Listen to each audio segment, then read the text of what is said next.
Hello বন্ধুরা, এরকম একটা রেসিপি বানানোর জন্য আমি নিয়েছি ফুলকপি, ডিম সেদ্ধ করে নিয়ে নেব আমি। আর ফুলকপিটা এরকম করে কেটে নিয়েছি। আদা রসুন, কাঁচা লঙ্কা দেবো। এবার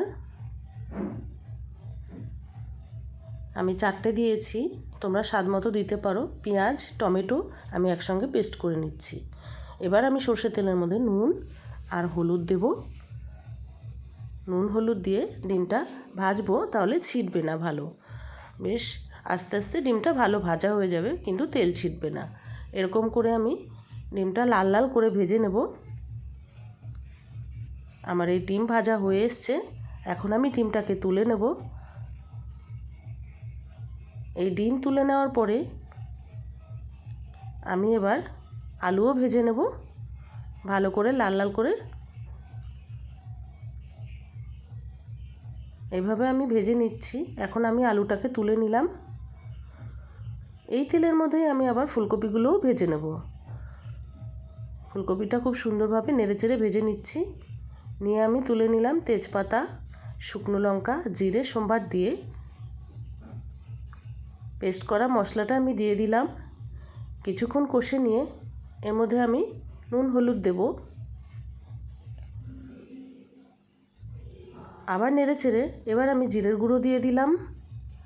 আবার একটু নেড়েচেড়ে নিয়ে আমি কাশ্মীরি লঙ্কার গুঁড়ো দিচ্ছি, এটা কালারের জন্য। আর দেব একটু মিট মশলা। এইভাবে আমি সব মশলাটা ভালো করে কষিয়ে নিয়েছি। ভেজে রাখা আলু, ফুলকপি আমি দিয়ে দিলাম। এখন আমি আবার কিছুক্ষণ মশলার সঙ্গে কষিয়ে নেব। কষিয়ে নিয়ে এবার জল দিয়ে দেবো। জল দিয়ে এইভাবে আমি এখন ভালো করে মিশিয়ে কিছুক্ষণ রান্না হতে দেব। এবার আমি ফুটে উঠেছে ঝোল, ডিমটাও দিয়ে দেব। ডিমগুলোকে দিয়ে আবার কিছুক্ষণ আমি এইভাবে ঢেকে রান্না করব।